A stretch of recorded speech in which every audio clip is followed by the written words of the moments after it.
Hello everyone, welcome back to my channel. Don't mind my appearance too much. I had a massage today and this is just how I look right now. I'm going to be taking a bath after this to help relax the muscles and everything like that because, oh boy, they were bad. But today I wanted to make this video as well. It's been on my mind for, would gather to say, roughly maybe 2 weeks, 3 weeks. It's been a while. Mainly because I've discovered Peter Mon, and I really enjoy his input, his take on things, and he also just so happens to be really involved in the segment of the beauty community that I was kind of dabbling in a little bit back in the day. And then the nonsense with Robert Judy Christie, and she was one of my favorites, so that's really upsetting to me. Not to harp on it too much. It's drama. This it's dangerous, but it's also drama at the same time.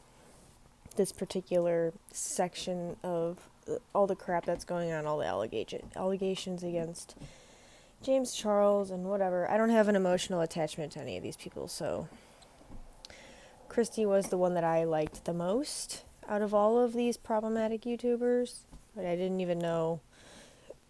I mean, up until recently, she wasn't in my eyes. But anyway, that's a ramble for another time. But yeah, so anyways, with rewatching a lot of these videos of now, a lot of the reason why I'm bringing up the James Charles stuff is mainly because I've been paying attention to all of the Colleen Ballinger stuff, which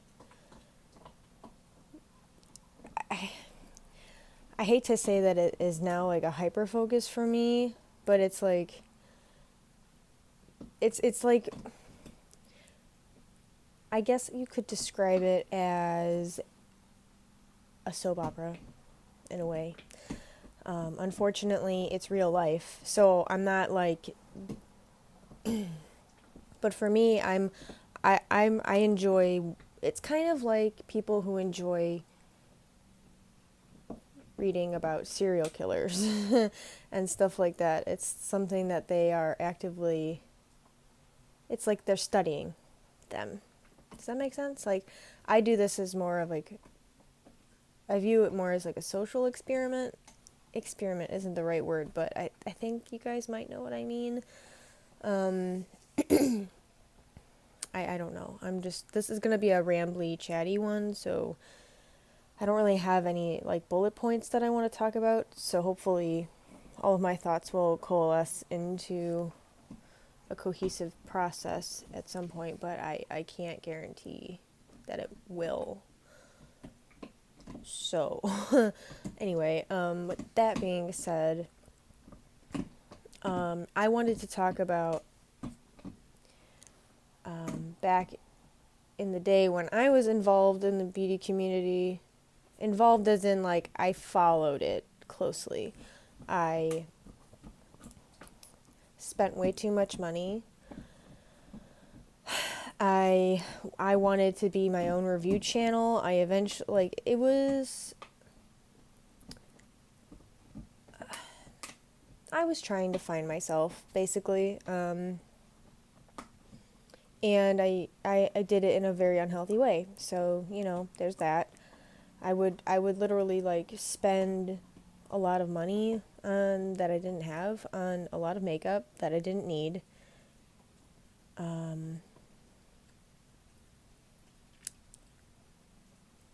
But yeah, I don't know. It was a compulsion to like yeah, I guess it was definitely a compulsion to like always go and being like on the lookout for the next thing that I could like get a jump on, or maybe like try it out or review it on my YouTube channel before anyone else could or whatever, and maybe I'll get some views. So it was um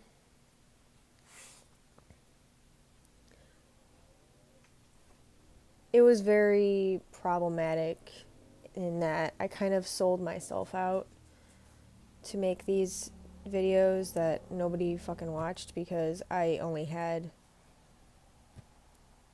I think I might have gotten up to like 250 subscribers at some point. But that was after I switched to art and focusing on that instead, because as much as I liked the makeup part, I realized quickly that it really was not sustainable as even a hobby. So I started dwindling off of, I would still watch it and keep up with it that way. Like I would watch, I watched all the Shane Dawson and Jeffree Star bullshit with the conspiracy oh, hi Salem. Hi buddy. With the conspiracy palette and all of that crap I watched. So I discovered Glam and Gore a long time ago. Like, I don't know, right after she won, like right after she was in the middle, I think, the Knicks Face Awards in 2014, I think. So like I found her, and then, you know, around like 2020 I found all these videos by Swoop, and she was talking about how Swoop was gaslighting her out behind the scenes and stuff like that. And that was when I started to really, like, Dramageddon was going down, all this like negative shit that started to pop up and crop up in 2020.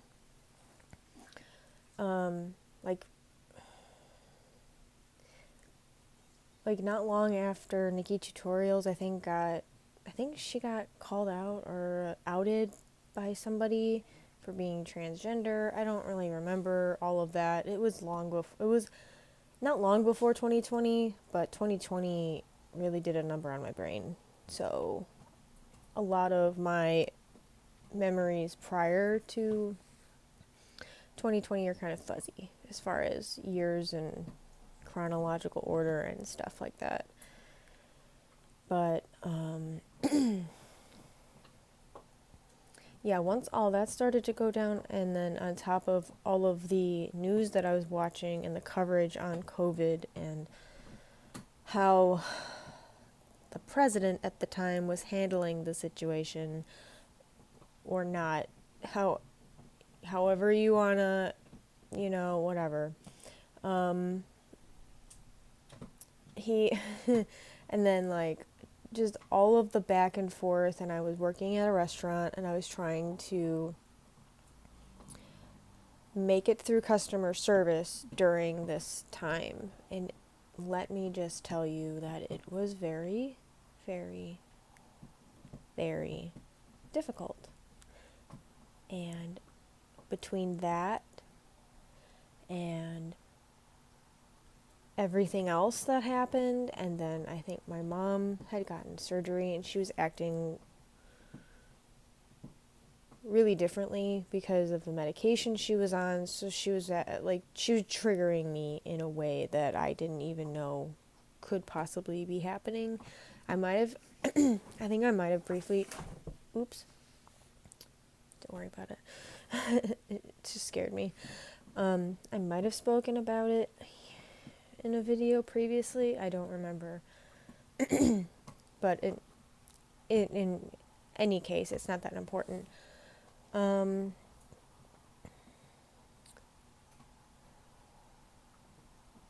man, like I was really heavy into it. I really, really wanted to be a beauty influencer, and I really don't know why, because at my core, I'm not that type of person. Like, I like the artsy fartsy, like, costume stuff and the like transformations into other people for like cosplay and stuff, that stuff is so effing cool.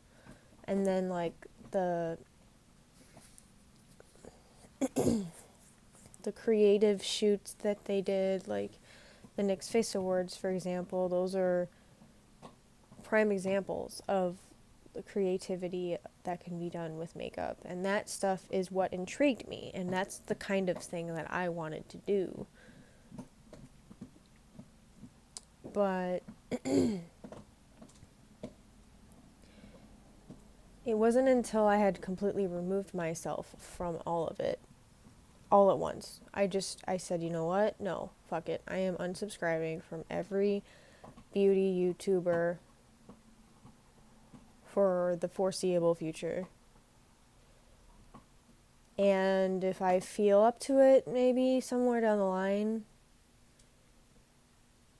maybe I'll go back to it. But I don't know. Like, I was at the point where I didn't know what was truly true anymore. So, in order to eliminate all doubt, I got rid of all of my beauty influencer stuff. I unsubscribed from all of my news outlets. And then I think I just deleted that channel entirely right after that. I was going through a hard time. Let's just put it that way. It was a very rough 2020 will go down as the most traumatic year of my entire life. But it wasn't until 2021 and 2022 that it all started to hit me all at one time. But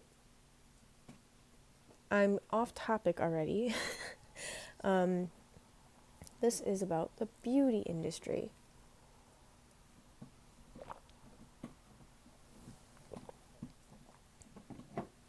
So, whatever. My time on the beauty community, which I can't even call it a community anymore. There never was a community. It was all just a bunch of one-uppers, people who were outcasts that wanted to be popular in high school, and then they turned into bullies, internet bullies, and predators, and manipulators, and narcissists, and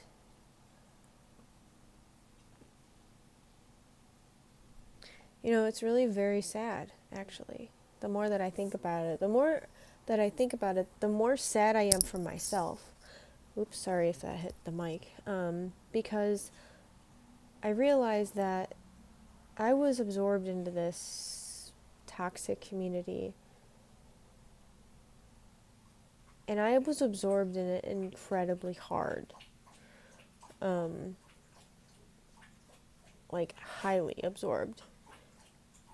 I realized that this happened the same way with my now ex-husband. Because he was surrounded by people like that. And I swear to you, I will never forget this story because he told it to me about 1,012 fucking times, and I had to explain the story to others another 1,000,000 times because I don't even remember why. You okay, friend? He's choking on water.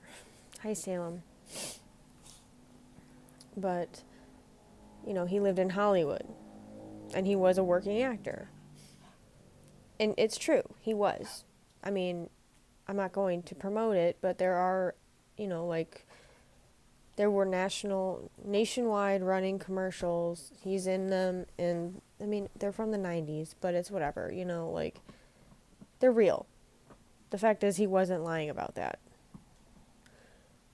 What he lied about, or deceived me about, was the fact that he tried to come off like he wasn't like any of those people out there. That the reason he came back home was because, well, he wanted to be closer to family and he wanted to raise his son here, and that's fine and great.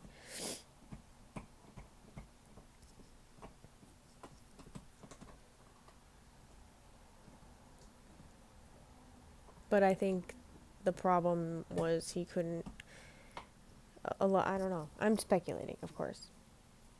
And I'm just chatting to chat. I don't really know. I don't know. But anyway, so it was a very it was a very hard time for me because I was getting it from all sides, like my home life, my family, my home, like, parents and sibling situation, my grandparents, my mother-in-law, ex-mother-in-law, and then it was also being thrust on me with the media I was watching. So the YouTubers that I was watching and consuming myself with all the time, I finally just hit a breaking point because I needed to just step away from literally everything and just reassess and, figure out where to go from here, because I needed to discover what was authentic to me. That was my problem. And that was part of the reason why I was so absorbed into this community. And,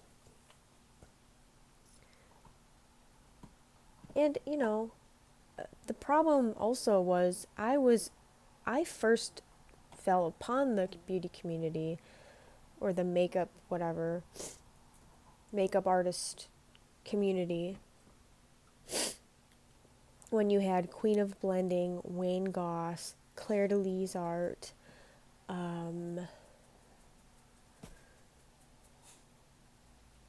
you had a lot of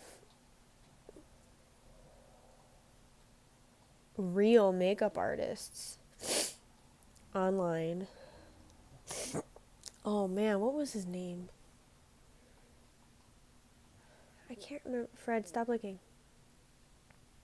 I can't remember what his name, like what his username was, but he was a drag queen, and he was also a special effects makeup artist. So like, he did a lot of Halloween stuff, and he was basically the first special effects makeup artist that I had ever come across. And I was so fascinated, and it was amazing. And then,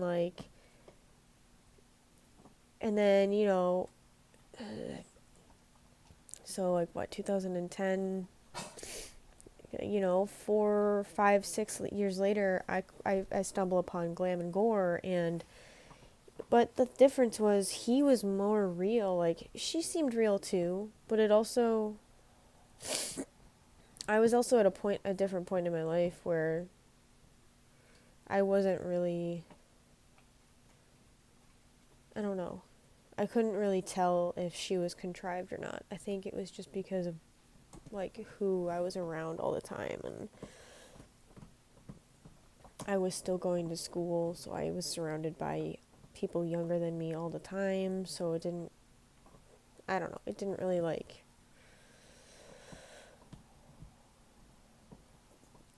dawn on me, I suppose. So, but yeah, I mean, now that I look back on it, all of Glam and Gore's videos are completely just completely scripted. All of it. There's nothing authentic about her whatsoever.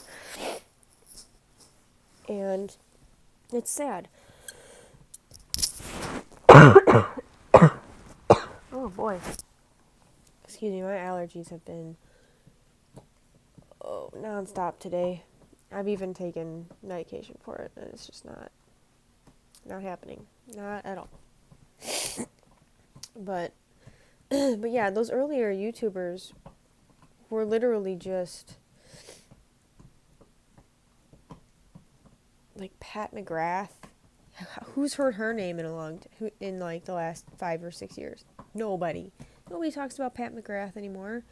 It's all these fucking Jeffree Stars and Jeffree Star, Patrick Star, yeah, it's Patrick Star.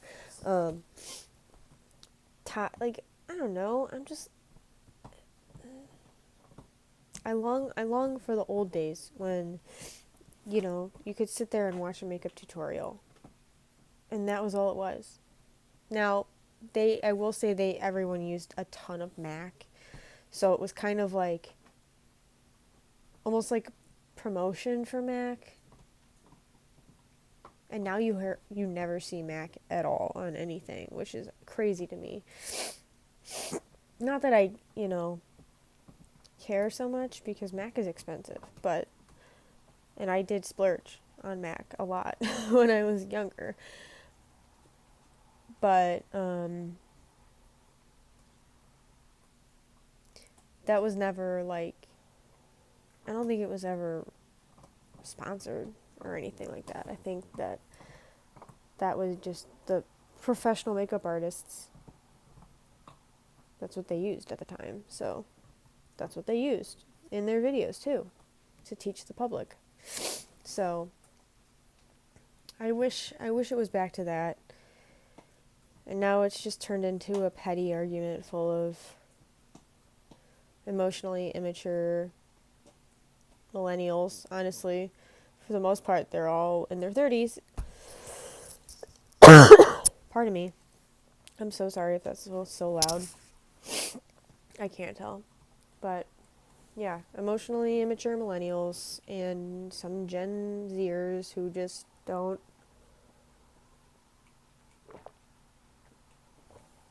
care about anybody except themselves and the money that they're making. It's not about the makeup anymore. It's all about the money.